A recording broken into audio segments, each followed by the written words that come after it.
오늘은 주연 후 제 두 번째 주일입니다. 로마서 8장 1절에서 2절까지의 말씀을 힘입어 하나님을 예배하는 자리로 나아가겠습니다. 다 같이 조용한 기도 드리시겠습니다.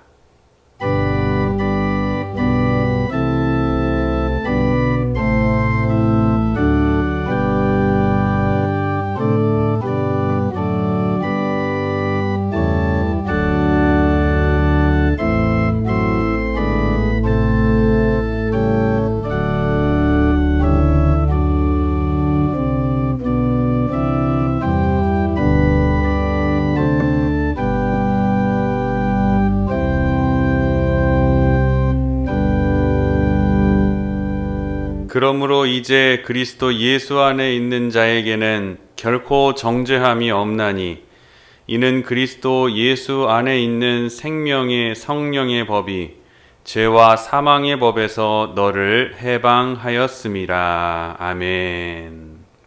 찬송가 28장 함께 찬송하시겠습니다.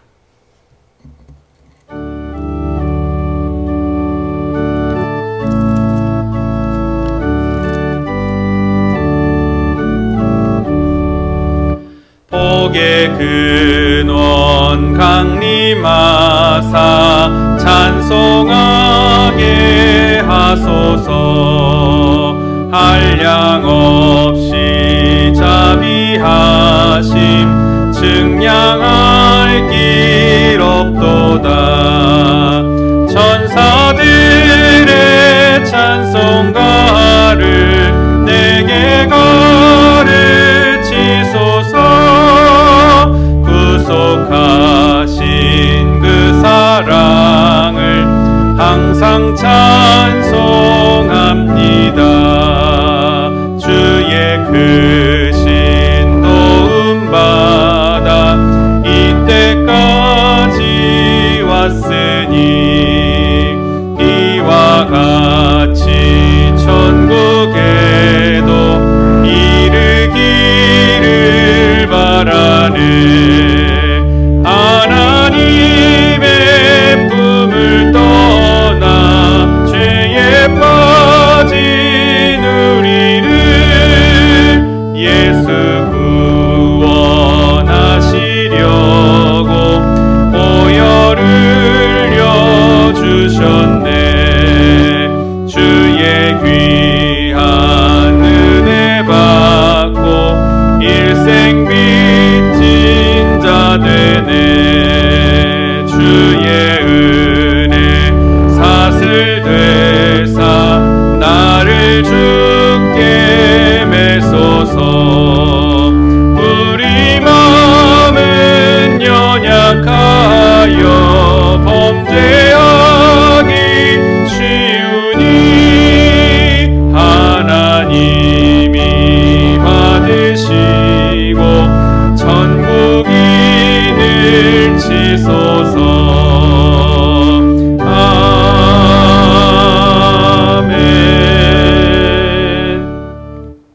함께 우리의 입술로 우리의 죄를 하나님 앞에 겸손히 고백하겠습니다.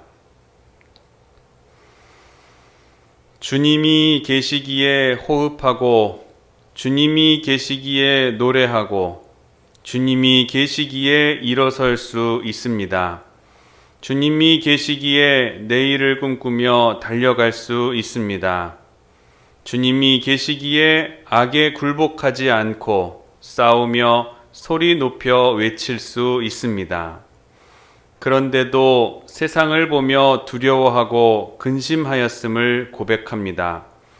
주님의 말씀보다 사람들의 말에 더 귀 기울이며 살았습니다. 이제 다시 입술을 열어 주님을 찬양합니다.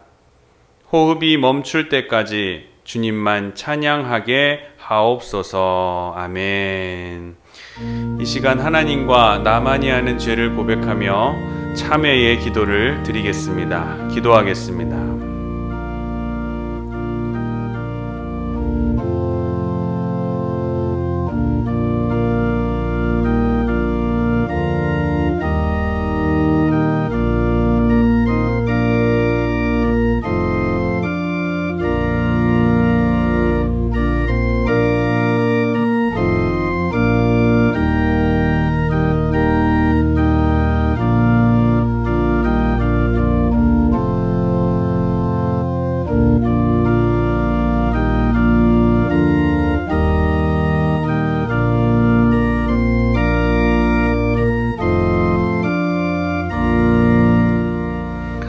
죄의 고백과 더불어 네 가지의 기도 제목을 가지고 함께 기도하겠습니다.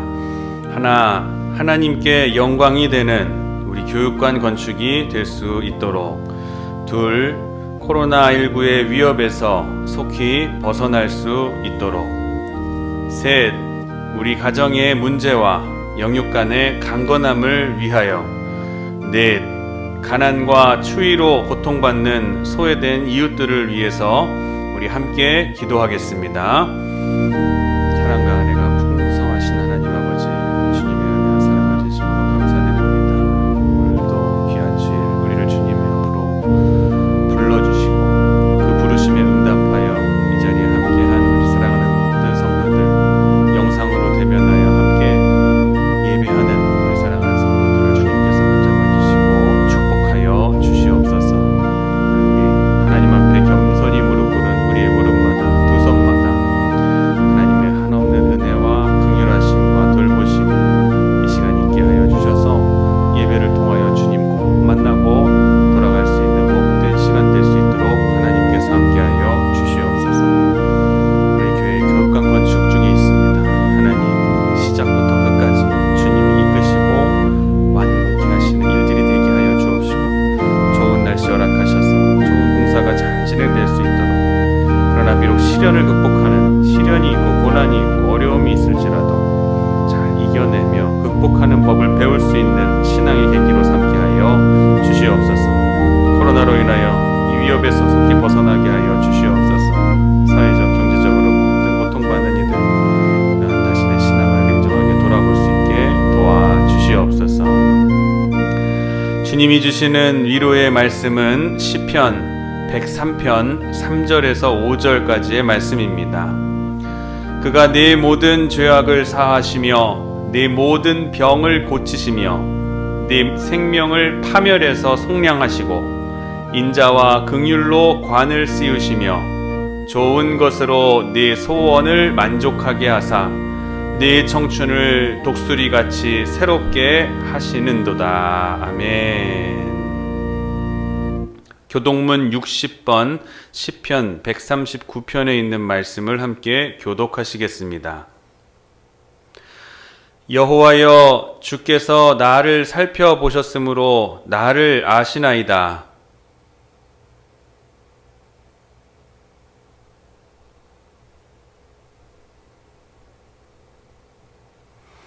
나의 모든 길과 내가 눕는 것을 살펴보셨으므로 나의 모든 행위를 익히 아시오니.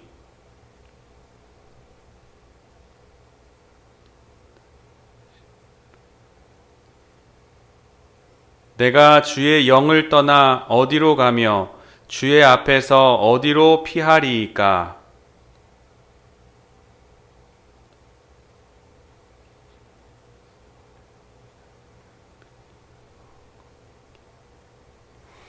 내가 새벽 날개를 치며 바다 끝에 가서 거주할지라도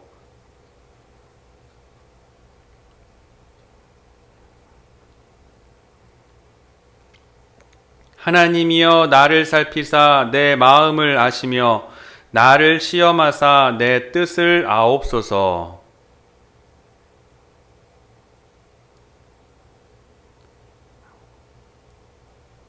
아멘. 사도신경으로 우리의 신앙을 고백하겠습니다. 전능하사 천지를 만드신 하나님 아버지를 내가 믿사오며 그 외아들 우리 주 예수 그리스도를 믿사오니 이는 성령으로 잉태하사 동정녀 마리아에게 나시고 본디오 빌라도에게 고난을 받으사 십자가에 못 박혀 죽으시고 장사한 지 사흘 만에 죽은 자 가운데서 다시 살아나시며 하늘에 오르사 전능하신 하나님 우편에 앉아 계시다가 저리로서 산 자와 죽은 자를 심판하러 오시리라. 성령을 믿사오며 거룩한 공회와 성도가 서로 교통하는 것과 죄를 사하여 주시는 것과 몸이 다시 사는 것과 영원히 사는 것을 믿사옵나이다. 아멘. 오늘 예배를 위해 우리를 대표해서 원데이 장로님 기도해 주시겠습니다. 할렐루야. 사랑과 은혜가 풍성하신 좋으신 하나님 아버지 감사를 드립니다. 새로운 한 해를 허락하신 하나님 감사와 찬양과 존귀와 영광을 올립니다. 새해에는 온 교우 가정이 형통케 하시며 승리하는 한 해 되도록 저희들을 축복하여 주시옵소서. 헐물 많은 저희들을 구원하시고 주님한테 나와 찬양하게 하시니 감사를 드립니다. 성도님들 가정마다 함께 하시기를 기도합니다. 어렵고 힘들고 연약해져서 넘어지고 흔들리기 쉬우니 주님의 능력의 오른손으로 강하게 붙들어 주셔서 강하고 든든하게 서가는 복된 가정 되게 하시고 감사가 넘치며 날마다 성장하는 귀한 가정 되게 하여 주시옵소서. 또한 새해를 맞이하여 다짐하는 모든 일들이 주 안에서 한 해 동안 변하지 않게 도와주시며 계획한 모든 일들이 주님의 은혜 가운데 귀한 열매 맺을 수 있도록 인도하여 주시옵소서. 내게 능력 주시는 자 안에서 무엇이든 할 수 있다 하셨으니 주님의 능력으로 의지함으로 굳건하게 살아갈 수 있는 저희들 되게 하여 주시옵소서. 우리 교회로 하여금 구원의 복음이 이 지역에 전해지는 귀한 교회 되기를 원합니다. 예배 후 구역회로 모입니다. 하나님 함께 하셔서 1년 동안 계획한 모든 일들이 주님의 은혜 안에 진행될 수 있도록 지혜로 도와주시며 분별할 수 있도록 도와주시옵소서. 부족한 것 없게 하시고 모든 것 차고 넘치는 귀한 달란트 받을 수 있도록 함께 하시며 사명 감당할 수 있는 힘과 능력을 주시기를 바라옵고 감사로 열매 맺는 한 해 되게 하여 주시옵소서. 각 기관이 살아 움직이는 귀한 한 해 되게 하여 주시옵소서. 코로나 질병으로 모든 경제가 어려운 가운데 있습니다. 성도님들 가정에 어렵고 힘든 가정, 피곤한 심령들 만져주시어 믿음으로 새롭게 하시고 하나님의 자녀로 거듭나게 하시어 세상 것이 아닌 하늘의 신령한 것을 향하여 달려갈 수 있는 믿음 다하게 하여 주시옵소서. 또한 교육관 건축을 위하여 기도합니다. 주님께서 함께 하시어 모든 것이 주님의 은혜 가운데 잘 마무리돼서 교회학교 교육사업에 부응되어 이 지역에 주님을 모르는 많은 영혼들을 구원하여 주님을 위하여 기쁘게 사용되며 그리스도 은혜를 경험하게 하여 주시옵소서. 이 시간 말씀을 증거하시는 목사님 기억하시며 기름 부음을 더하여 주시오며 권능과 권세의 입술로 생명의 말씀을 선포하게 하시옵소서. 선포되는 말씀마다 아멘으로 해답하여 위로부터 축복이 차고 넘치게 하여 주시옵소서. 교회 각 기관과 제자들에게 함께하여 주시고 섬기는 손길을 기억하시오며 섬기는 손길마다 주님께서 예비하신 축복을 다하여 주시오며 믿는 자의 권세가 넘치게 하여 주시옵소서. 예배의 시종을 성령께서 친히 인도하여 주시기를 원하옵고 이 모든 영광을 홀로 받으시옵소서. 감사드리오며 예수 그리스도의 이름으로 간절히 기도드립니다. 아멘.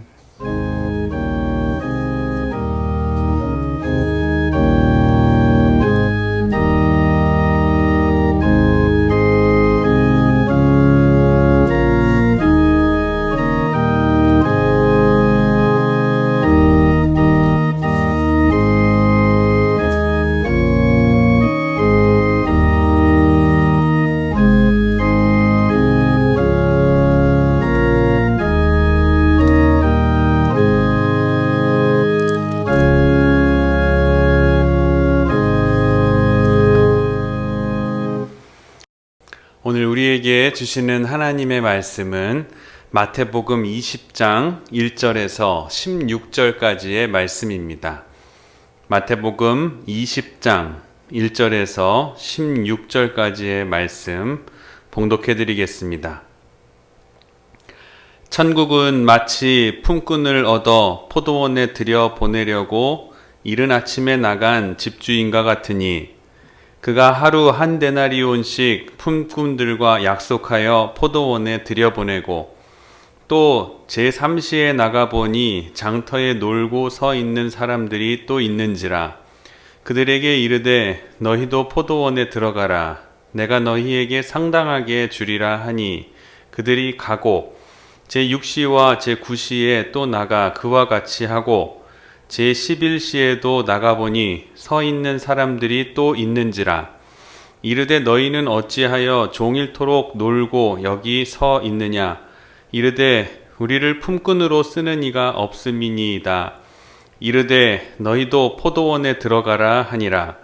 저물매 포도원 주인이 청지기에게 이르되 품꾼들을 불러 나중 온 자로부터 시작하여 먼저 온 자까지 삭슬 주라 하니 제11시에 온 자들이 와서 한 데나리온씩 받거늘 먼저 온 자들이 와서 더 받을 줄 알았더니 그들도 한 데나리온씩 받은지라.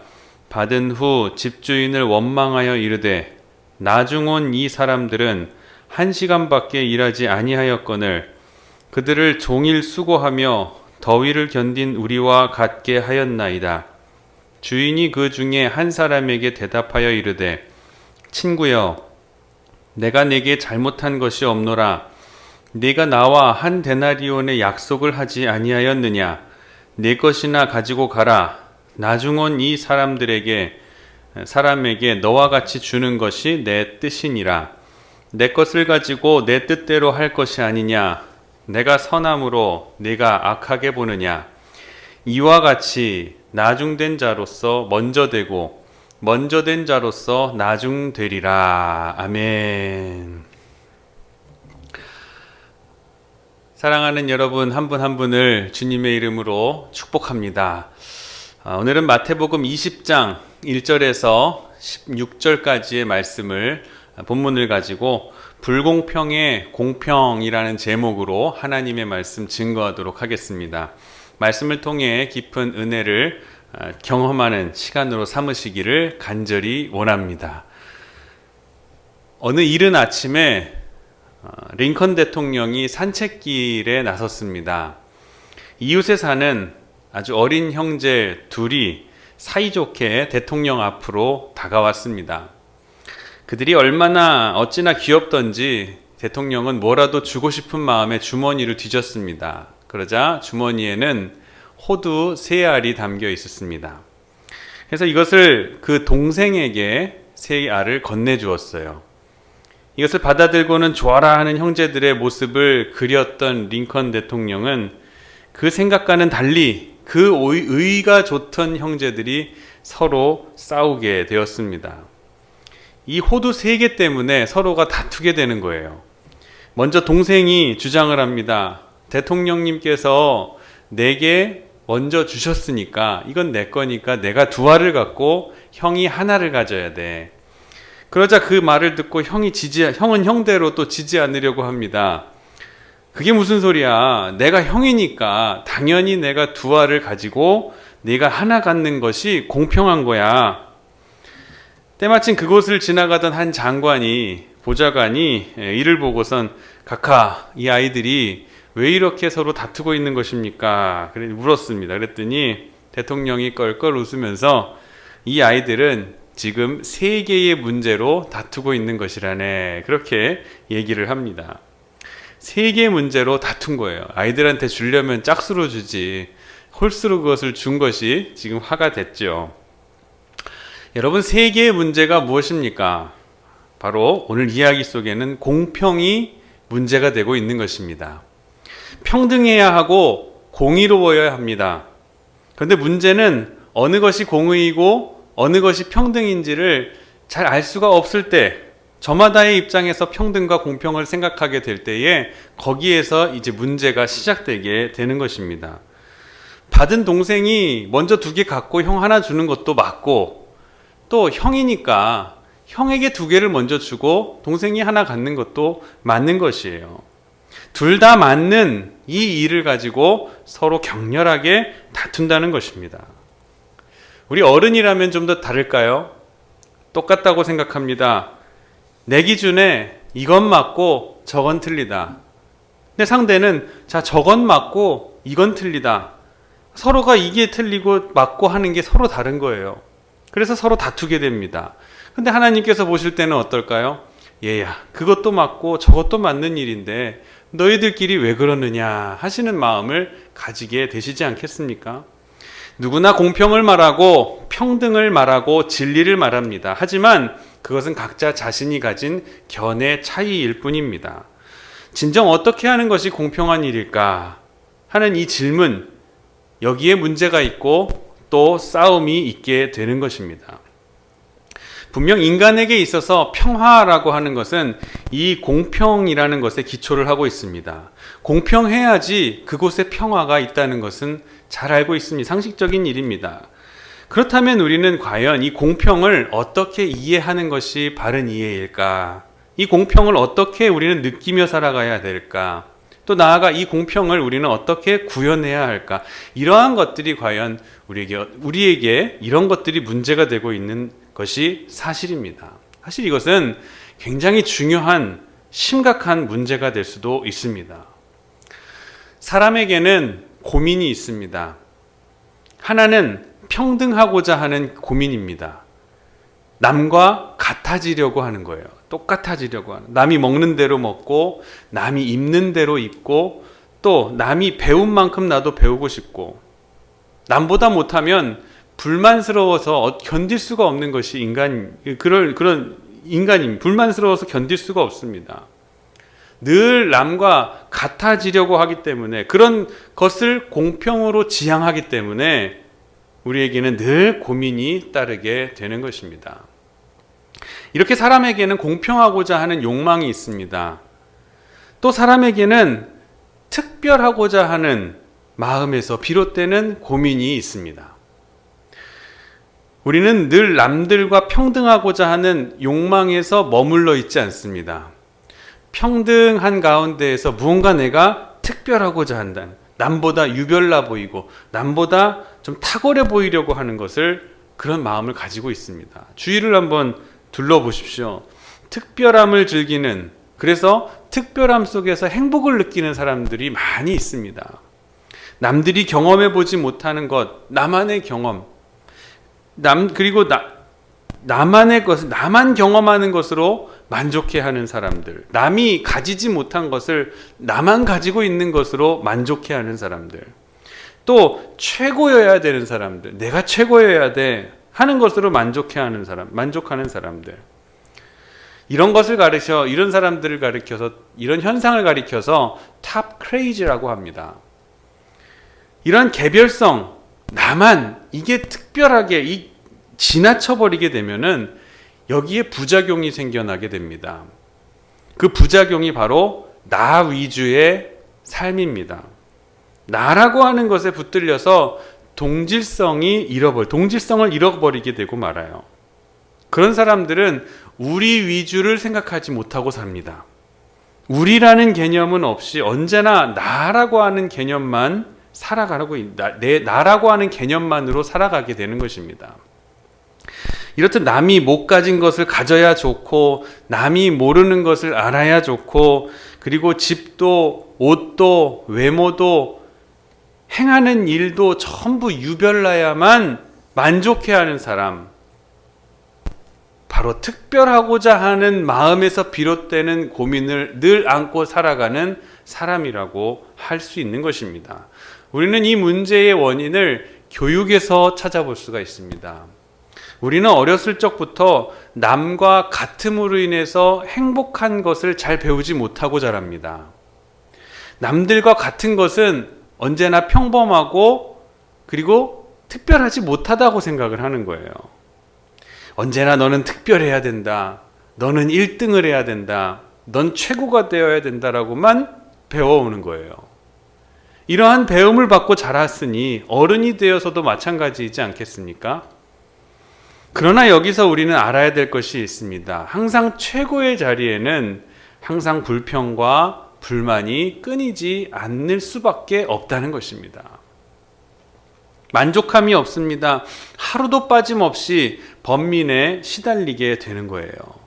어떠한 여인이 참으로 오랜만에 옷을 하나 사입겠다고 아주 쇼핑을 하러 갔습니다.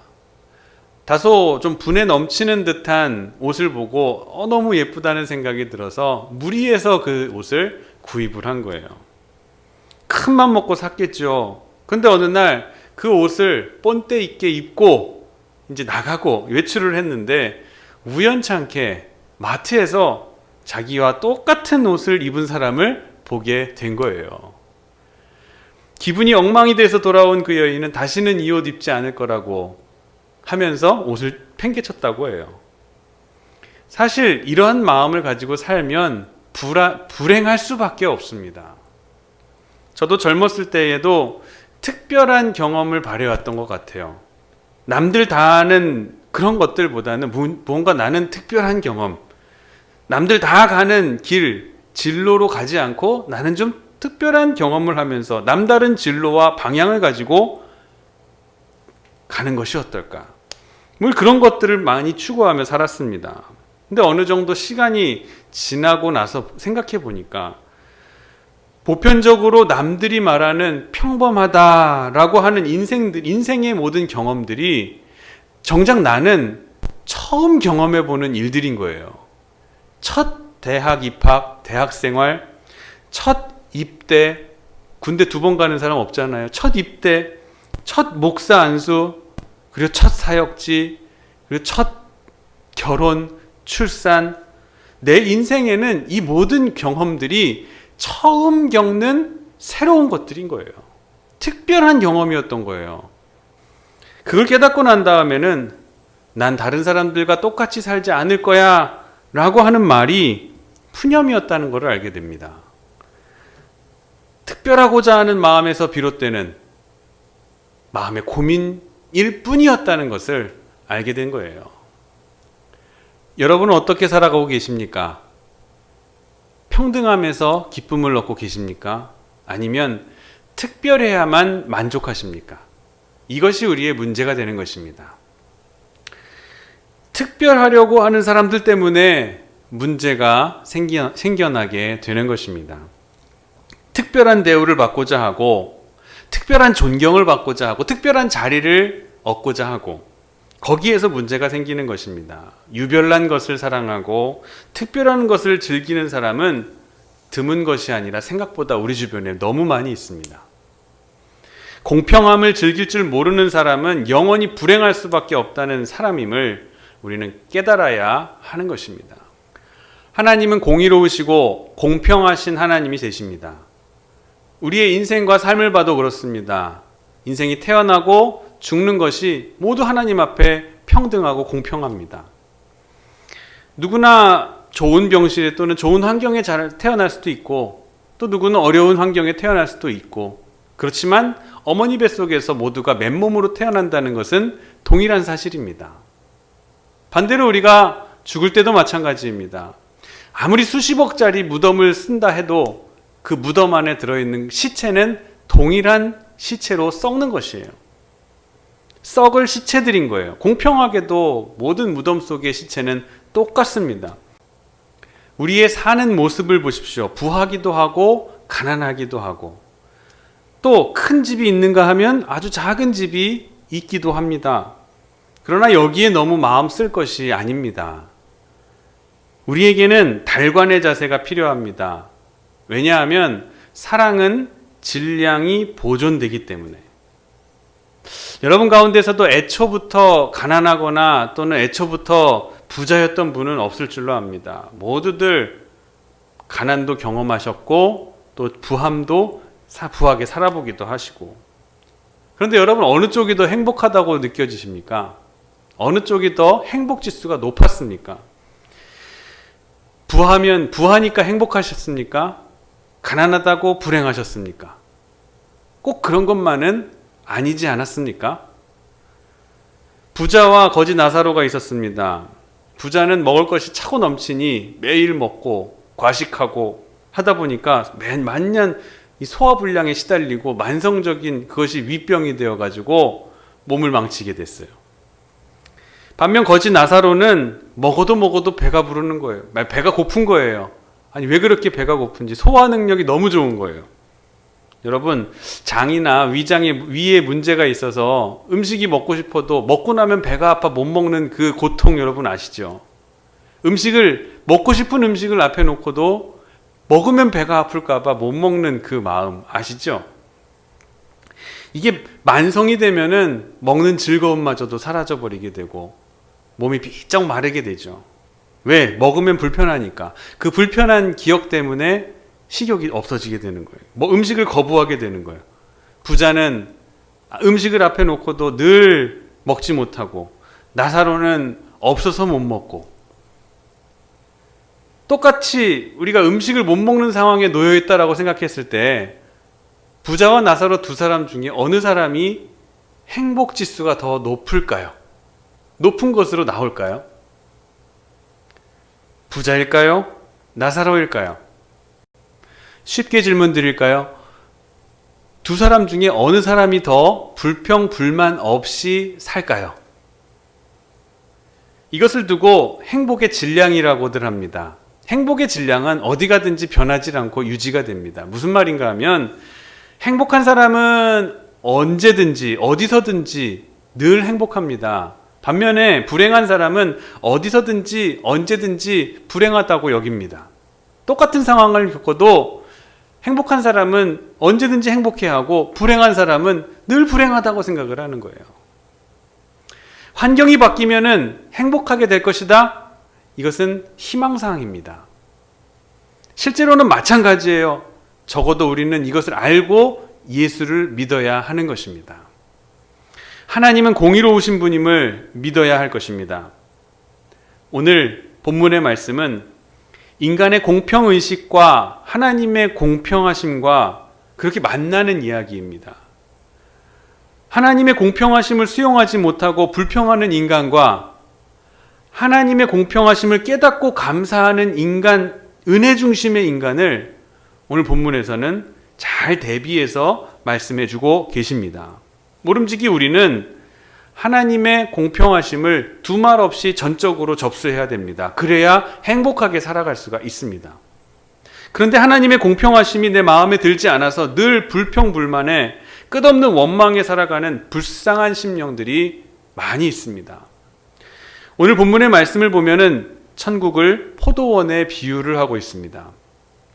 원래 이스라엘은 농업국가로서 특히 포도를 많이 재배합니다. 아직까지도 이스라엘은 포도를 많이 수출하고 있다고 합니다. 근데 이 포도라는 것은 열매가 맺힐 때까지는 별 문제 없이 그렇게 잘 자라는데 마지막에 열매가 열린 다음에는 아주 가장 성숙해져서 익을 때가 문제가 된다는 거예요. 이 포도가 자란 다음에는 이것이 열매가 이 일조 시간의 영향을 너무 많이 받는다는 거죠. 그래서 햇빛을 많이 받아야 이것이 당도가 높고 맛있는 포도로 연글게 된다는 거죠. 너무 또 오래 달려있고 너무 햇빛을 많이 받으면 이 스스로 떨어져 버리기 때문에 적당한 일조량과 최상의 맛을 내기 위해서는 일조와 그 수확 시기를 굉장히 잘 조절을 해야 된다라고 합니다. 대체로 포도를 수확하는 시기는 9월 말쯤이라고 합니다. 팔레스타인 이 유대 지역에 이 9월 말이 지나고 나면 이제 우기가 시작이 됩니다. 비가 내리기 시작해요. 그럼 그 이전에 빨리 포도를 수확해야 되는 것이죠. 최대한 햇빛을 많이 받게 한 뒤에 비가 오기 전에 빨리 포도를 수확해야 되는 거예요. 만약에 조금 지체되다가 수확 시기를 놓쳐버리게 되면 1년 농사를 다 망쳐버리게 되는 거예요.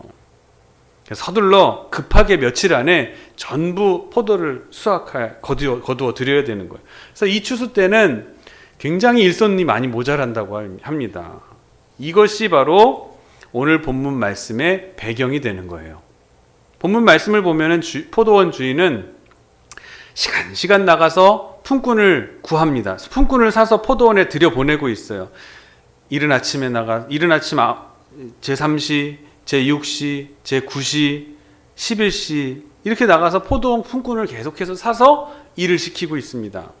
이걸 우리 시간으로 바꾸어서 설명하면 이렇습니다. 아침 9시에 장터에 나가서 보니까 일을 안 하고 놀고 있는 사람들이 있는 거예요. 지금 이럴 때냐? 빨리 내 포도원에 가서 일을 해줘라. 내가 한 데나리온씩 너희에게 주겠다. 약속을 하고 포도원으로 일꾼들을 들여보냅니다.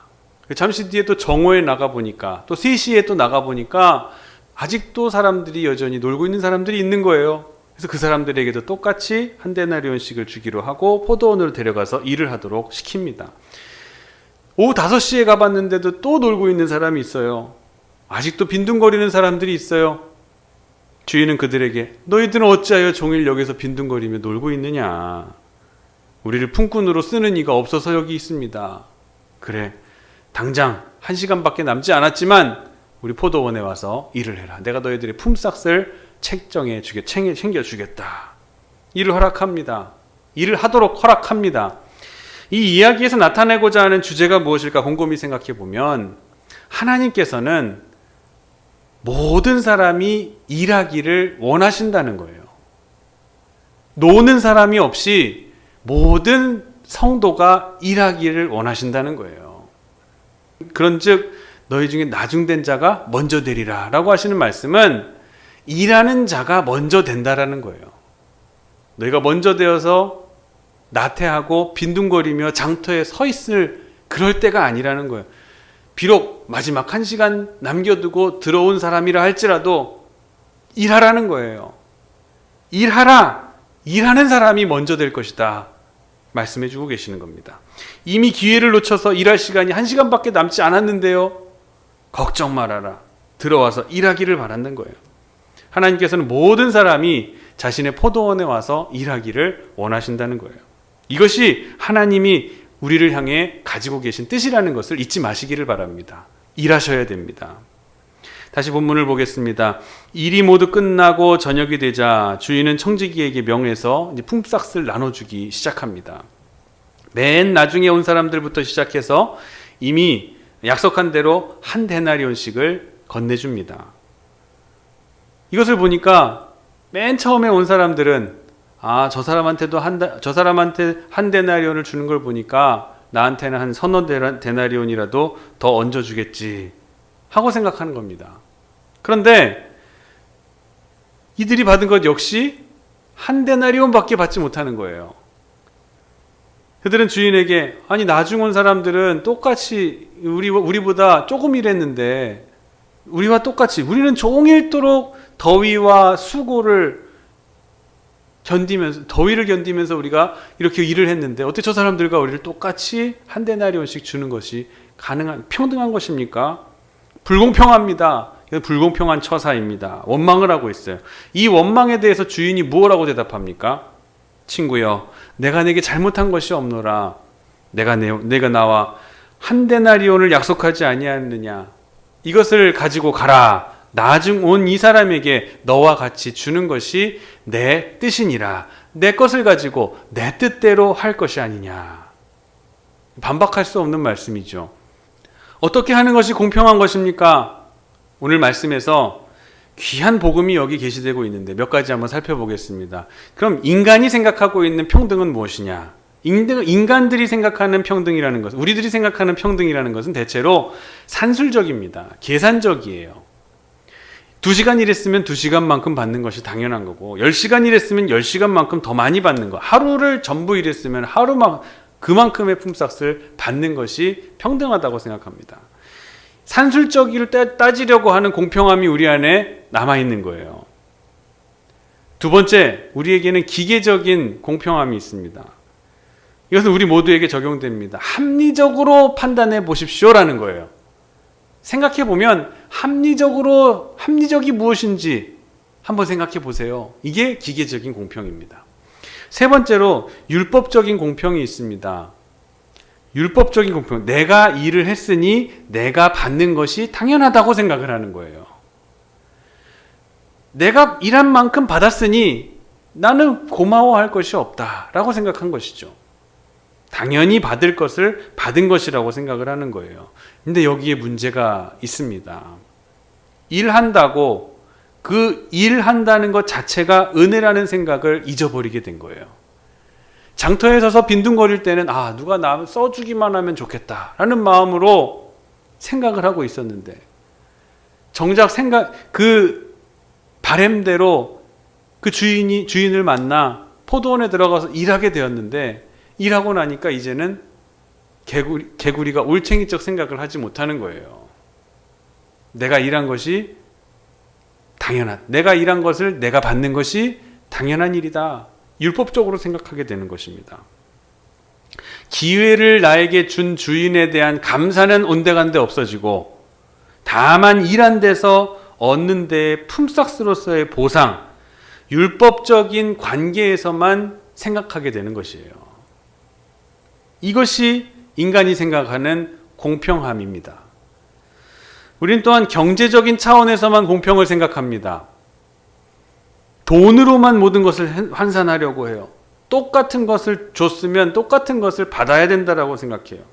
하지만 여러분, 모든 것을 돈으로 계산할 수가 있겠습니까? 그렇진 않잖아요. 우린 때로는 마음을 전해 받은 것도 있고, 또는 경험을 받은 것도 있고, 깨달음으로 우리에게 지혜가 된 것도 있고, 얻는다는 것은 꼭 돈으로만 얻는 것 외에도 여러 가지 방법으로 우리에게 얻음, 깨달음이 오게 될 수 있다는 거예요. 노하우로 받은 것도 있고, 명예로 받은 것도 있고, 지식으로 받은 것도 있고, 경험으로 받은 것도 존재한다는 거예요. 그런데 그럼에도 불구하고 우리는 늘 돈으로만 생각합니다. 물질적인 척도로만 생각을 해요. 이것이 평등하다고 생각을 하는 거예요. 모든 우리의 일한 대가를 돈 하나로 계산하려고 하는 거 얼마나 잘못된 생각입니까?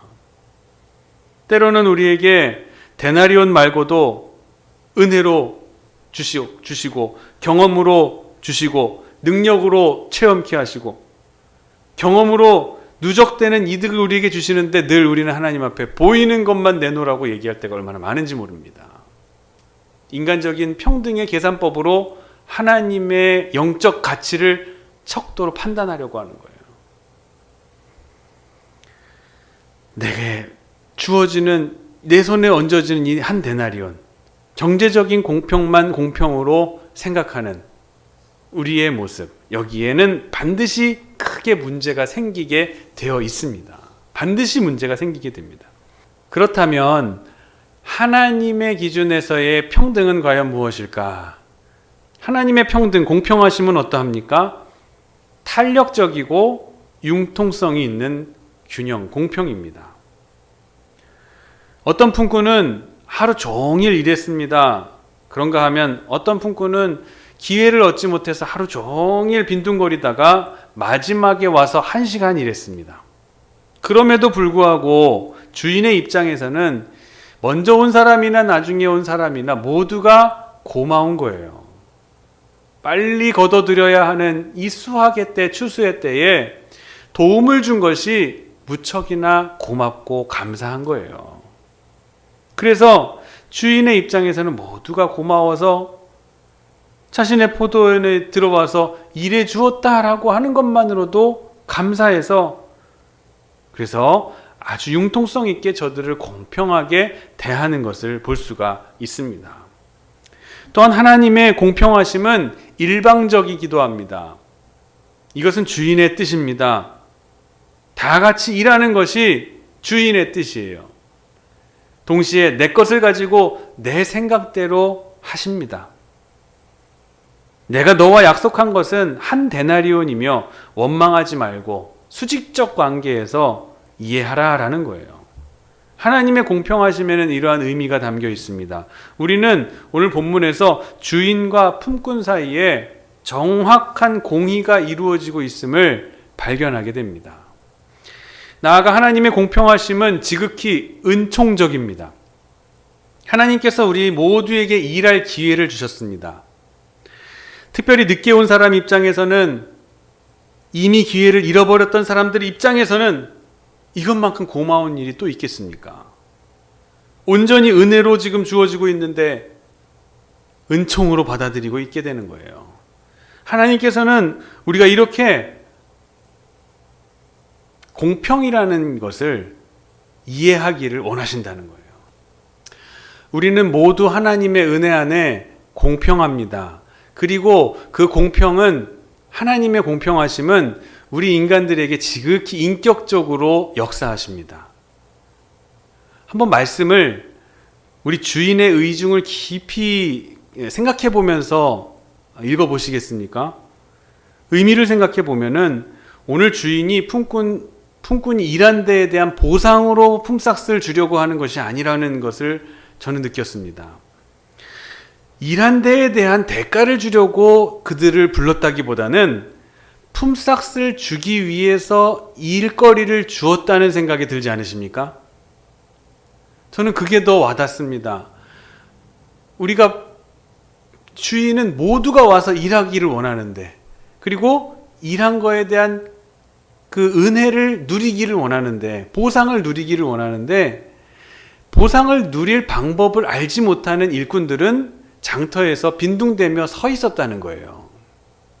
그런데 그 모습이 너무 안타까워서 지금 내가 일꾼이 필요하니 일을 하면 내가 너에게 돈을 주겠다, 이런 개념으로 일꾼들을 부른 것이 아니라 내가 너희들에게 뭔가 주고 싶은데, 베풀고 싶은데 방법이 없구나.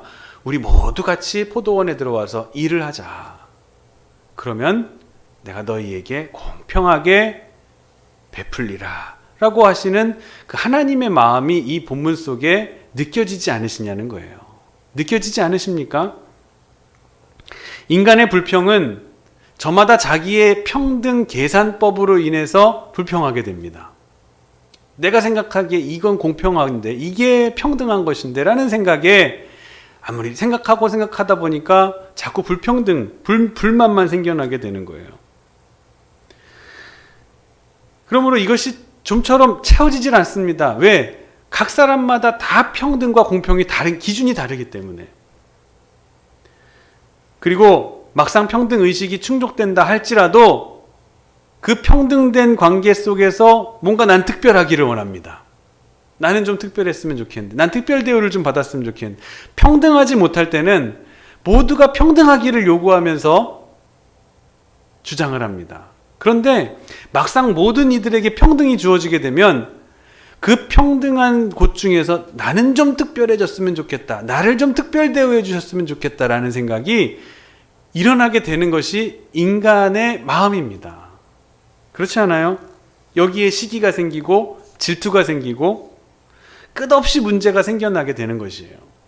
은혜에 대한 율법적 불평등은 오늘도 끊임없이 계속해서 발생하고 있게 되는 겁니다. 어떤 교수님이 시험때가 돼서 학생들에게 문제 5문항을 내주고 풀게 했습니다. 어떤 학생이 그 문제를 보고 4문항은 완벽하게 교수님이 원하는 대답을 거기다가 적은 거예요. 근데 한 문항은 잘 몰랐어요. 그래서 답안지만, 어떤 교수님이 중간고사 때가 돼서 5문항을 학생들에게 과제로 내줬습니다. 그 중에 시험때 4문항을 학생이 잘 답안을 작성했는데 마지막 한 문항을 잘 작성을 못한 거예요. 4문항의 답안이 완벽하니까 만점을 주고 싶다가도 이 학생 스스로가 그 한 문제에 대해서 이런 생각을 하면 어떨까 하는 것까지 생각이 미치게 된 거죠. 아, 교수님은 채점할 때 잘 보지도 않고 채점하시는구나 라는 생각을 할 것 같아서 할 수 없이 80점을 주고 맙니다. 그런데 그렇게 주는 것이 공평하고 공의로운 거예요. 모두가 바라기는 100점 만점을 바라고 있습니다. 하지만 잘한 사람에게 100점 주고 못한 사람에게 0점 주는 것이 공평인 것이에요. 그것이 공의를 세우는 일입니다. 지금은 시험을 예로 들었지만 사람과 사람 사이의 관계에서 이 공의를 세우려다 보면은 이 평등이라는 벽에 부딪히고 평등하게 하려고 하다 보면 또 공의라는 벽에 부딪히게 될 때가 정말 많이 있습니다. 공평이란 참으로 끝없는 이야기이기 때문에 불평이 많은 것입니다. 불평등한 것에 대해서는 불평등하게, 공평한 것에 대해서는 공평하다고 취급하는 것이 공의라고 합니다마는 바로 그 불평등과 공평 때문에 끊임없이 문제가 생겨나게 되는 것입니다. 그런데 은혜로운 공평은 본질로 돌아가서만 해결할 수가 있습니다. 절대적인 관계에서만 공의를 말할 수가 있는 것이에요. 하나님의 공의로우심이 바로 여기에 해당합니다. 우리는 지금 우리가 처한 이 모든 상황이 하나님의 은혜로 주어졌다는 사실을 잊지 말아야 됩니다. 동시에 나와 너와의 관계는 언제나 공평하고 하나님과 나와의 관계도 언제나 공평하다는 것을 잊지 말아야 됩니다. 그렇게 받아들여야 돼요. 그런데 우리는 다른 사람이 되어지는 일을 보고선 상대적으로 비교하면서 불평을 합니다. 오늘 본문이 이것이 엄청난 죄가 된다고 경계하고 있습니다. 여러분, 겸손과 은혜로 하나님의 공의를 수용하게 될 때에 비로소 공의의 사람이 될 수가 있고 진정한 평화를 가질 수 있다는 사실을 여러분 꼭 기억하시기를 바랍니다. 마지막으로 이야기 하나를 소개하고 말씀을 마치겠습니다. 심하게 천둥과 번개가 치며 비가 내리는 어느 날 밤이었습니다. 나무 밑에서 조그만한 양 한 마리가 오돌오돌 떨면서 하나님께 기도를 합니다. 하나님, 저를 예쁘게 만들어주신 것은 참 고맙습니다만 저는 아무 힘이 없고 약해서 모든 짐승들이 나를 얕보고 마구 잡아먹으려고 해가지고 참 힘이 듭니다. 사는 게 참 힘듭니다. 왜 저를 이렇게 나약하게 창조하셨습니까? 이 기도를 들으신 하나님께서 그러고 보니까 내 말이 맞는 것 같다. 그러면 내가 어떻게 하면 좋겠니?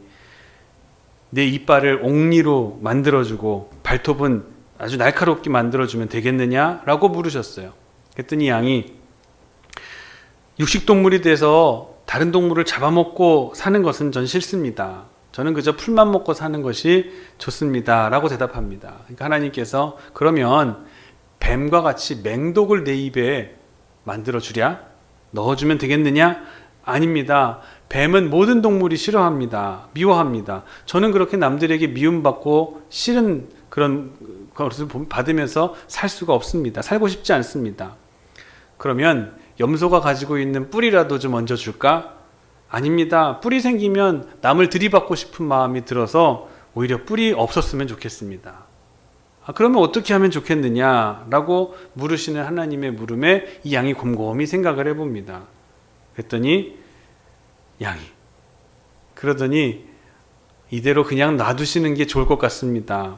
누구를 해할 능력이 있어서 그러한 욕망을 지닌 채 살아가는 것보다는 차라리 내가 해함을 당하면서 사는 것이 나을 것 같습니다. 옳지 않은 일을 행하기보다는 옳지 않은 일을 당하면서 사는 것이 좋겠습니다. 라고 대답했다고 합니다. 여러분은 어떤 공평을 원하십니까?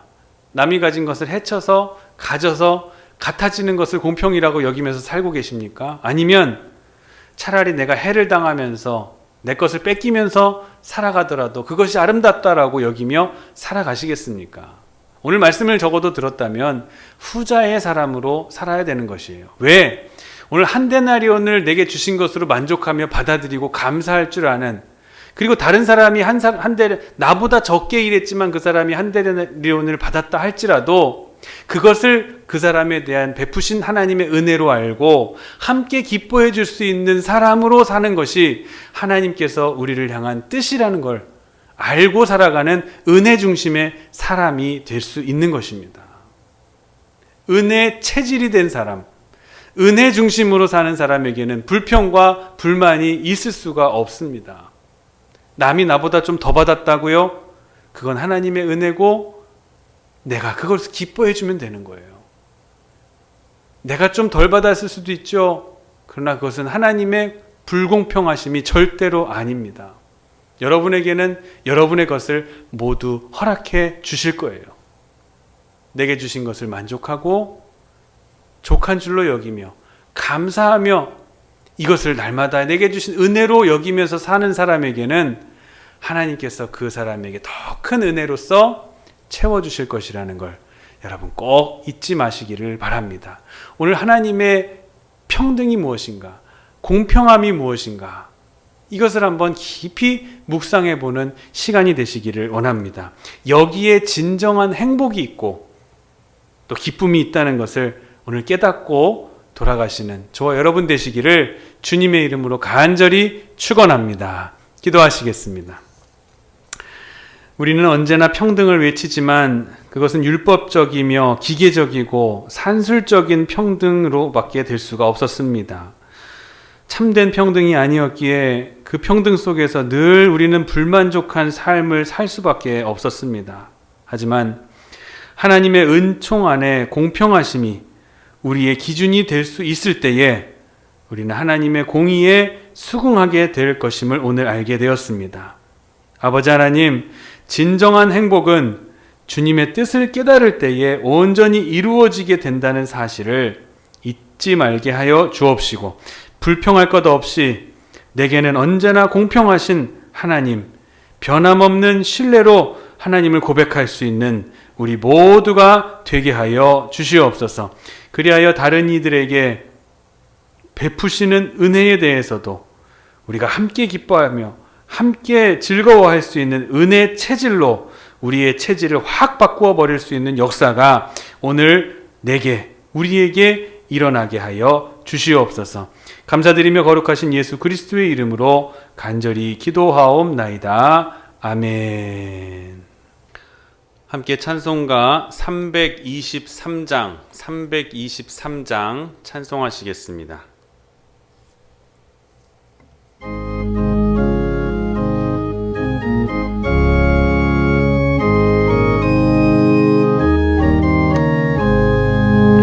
푸른 바다 나서니 몸 어디든지 가오리다. 괴로우나 즐거우나 주만 따라가오리니 어느 누가 막으리까.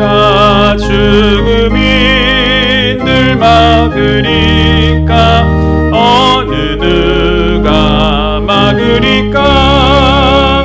죽음이 늘 막으리까. 아골골짝 빈들에도 복음 들고 가오리다. 소돔 같은 거리에도 사랑 안고 찾아가서 종의 몸에 지닌 것도 아낌없이 드리리다.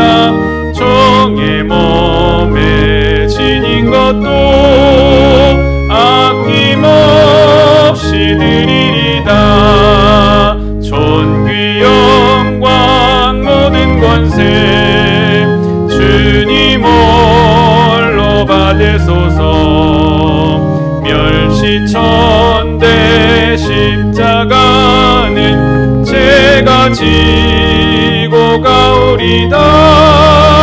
이름 없이 밑도 없이 감사하며 섬기리다. 이름 없이 밑도 없이 감사하며 섬기리다.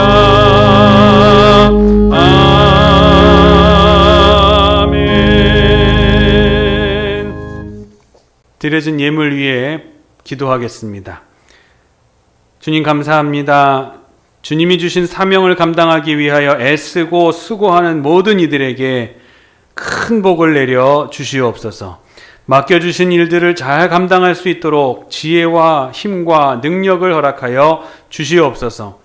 올해도 충성하고 땀 흘리며 봉사하게 하옵소서. 지난해 계획하고 실행하지 못한 것들이 너무나도 많습니다. 올해는 알차게 실행하게 하여 주옵시고 마무리 짓지 못하고 지나간 모든 것들도 올해는 잘 마무리할 수 있도록 우리에게 역사하여 주시옵소서. 주님, 올해도 새로운 계획을 세우고 출발합니다. 모든 일들이 주님의 도우심으로 순조롭게 진행이 되어서 풍성한 열매를 맺을 수 있게 하여 주시옵소서. 주님, 우리가 일할 때마다 사람의 뜻을 구하기 전에 주님의 뜻이 무엇인지를 잘 분별하고 출발할 수 있게 도와 주시옵소서. 죄와 심판의 자리에서 생명과 구원의 자리로 옮겨주심을 감사드립니다. 어둠과 절망의 자리에서 빛과 소망의 자리로 변화되게 하여 주시니 감사를 드립니다. 구원받았으니 구원의 은혜를 이제는 전하며 살게 하여 주옵시고 새 생명을 주셨으니 새 생명을 살리며 살게 하여 생명을 살리는 일에 매진하며 살아가게 도와주시옵소서. 또 새로운 한 주간을 우리에게 주셨으니 없는 것 때문에 불평하지 않게 하시고 주신 것 때문에 감사하며 사는 한 주간의 삶이 되게 하여 주시옵소서. 이 시간 정성을 다하여 구별하여 드리는 예물을 주님 흠양하여 주옵시고 예물 위에 하나님의 큰 축복을 부어 내려 주시옵소서. 추위가 오락가락하며 유독 추운 날이 계속되는 이때에, 그리고 전염병이 창궐하여 극심한 이때에 아무도 교회를 건축할 수 있을 거라고 생각하기 어려운 이때에 우리는 교육관을 세웁니다. 하나님의 뜻이 여기에 있기에 우리는 하나님을 확신하면서 혹독한 어려움 중에도 교육관 건축을 멈추지 않고 있습니다. 사소한 것 하나라도 우리의 뜻대로 하지 못하게 하시고 하나님의 방식대로 행하시는 이번 건축을 바라보며 깊은 깨달음을 얻게 하시니 진심으로 감사드립니다. 모든 것이 부족한 것, 모자란 것 투성이이지만 순간순간마다 깨달음을 주시는 은혜로 말미암아 감격하고 감동하게 하시니 감사드립니다. 이 감격과 감동이 소수만의 또 일부만의 감격이 되지 말게 하시고 우리 태장교회 모든 성도들의 감격과 감동으로 확대되어질 수 있게 하여 주시옵소서.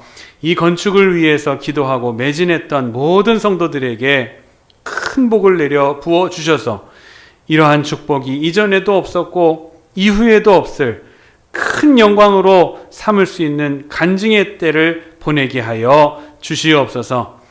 추운 날씨 속에서 우리 성도들 건강해지지 않게 하시고 이렇게 추운 날씨에 더 큰 어려움을 겪는 우리 주위의 소외된 이웃들에게 예수님의 사랑을 전할 수 있는 저희 태장교회 성도들이 되게 하여 주시옵소서. 성도들의 경영하는 사업과 가정과 직장과 학교에 은혜를 부어주시사 한 주간 동안도 예수님과 동행하며 하나님 안에서 승리할 수 있는 신앙인들로 살아갈 수 있도록 도와주시옵소서. 감사드리며 거룩하신 예수 그리스도의 이름으로 간절히 기도하옵나이다. 아멘. 교회 소식을 말씀드리겠습니다. 우리 지난주 당회에서 우리 교회의 새로운 일꾼들을 세우게 되었습니다. 신천 장로로서는 우리 이광식 권사님이 첫 천거가 되셔서 지방회에 우리 추천되셨고, 우리 원데이 장로님과 더불어 1월 30일 장로 과정고시 및 자격심사에 함께 참여하시게 되었습니다. 좋은 결과 있을 수 있도록 위에서 기도해 주시기를 바랍니다. 새로운 권사님들은 5분이 세워지게 되었습니다. 임정래 권사님, 임정숙 권사님, 박인혜 권사님, 김경수 권사님, 하금숙 권사님, 이렇게 5분의 권사님들이 새로 우리 태장교회에 임직하게 되셨습니다. 모두 축하드리고 하나님 앞에서 귀한 직분 잘 감당해 나시기를 주님의 이름으로 간절히 권면하여 드립니다. 2020년 구역회 오늘 1시 30분에 대예배실에서 열리게 됩니다. 구역회원이신 분들께는 개별적으로 문자가 다 발송이 됐습니다. 문자 확인하시고 오늘 오후 1시 30분까지 교회로 모여주시고, 또 불가피하게 오지 못하시는 분들은 보내드린 주소로 어플로 줌을 이용해서 회의 30분 전에 입장해 주시기를 바랍니다.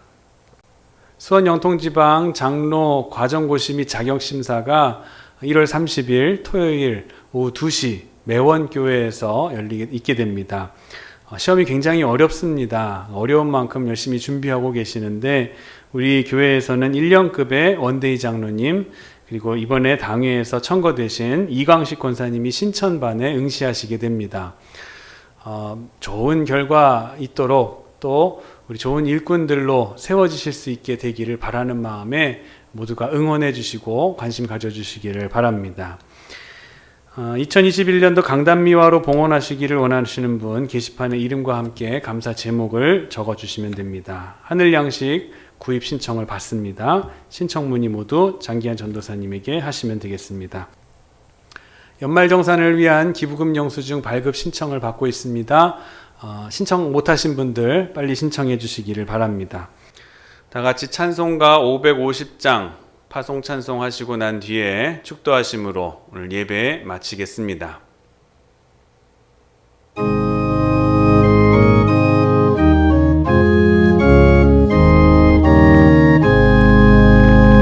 시온의 영광이 빛나는 아침, 어둡던 이 땅이 밝아오네.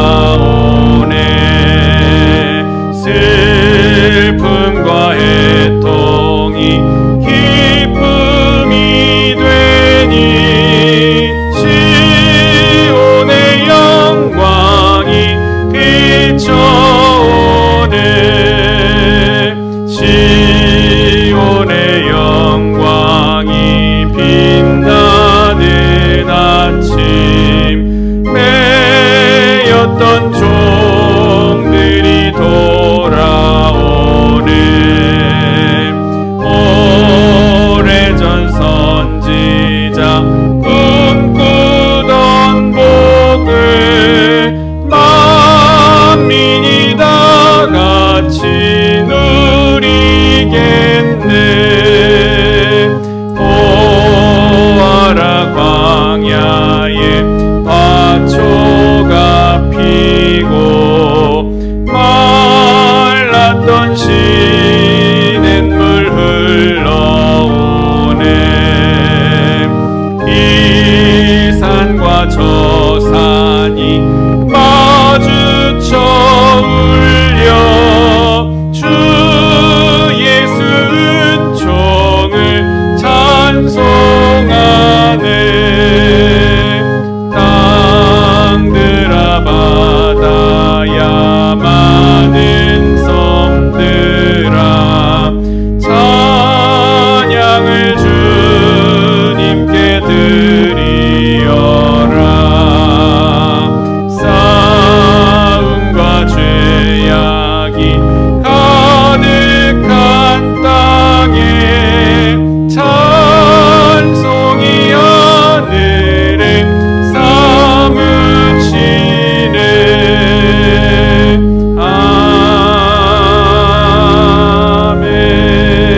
아멘. 지금은 우리가 어둠 속에서 두려워 떨지 않도록 손을 잡아주시는 예수 그리스도의 은혜와 만물이 자기의 색깔과 자기의 소리를 낼 수 있도록 보호해 주시는 창조주 하나님의 지극하신 사랑하심과 우리의 작은 신음에도 응답하시고 영원히 동행해 주시겠다고 약속해 주시는 성령님의 감화, 감동, 역사, 내조, 충만, 교통, 인도하심이 어두운 세상을 향하여 복음의 등불을 높이 들고 나아가는 사랑하는 성도들의 머리머리 위에와 가정에서 영상으로 예배를 드리는 사랑하는 성도들의 심령 가운데 성도들이 경영하는 사업과 직장과 진로와 바라는 취직과 예비된 배우자와 주실 태열매를 위해서 열심히 기도하는 성도들의 가정 가운데에 지금으로부터 영원토록 함께 하시기를 간절히 축원하옵나이다. 아멘.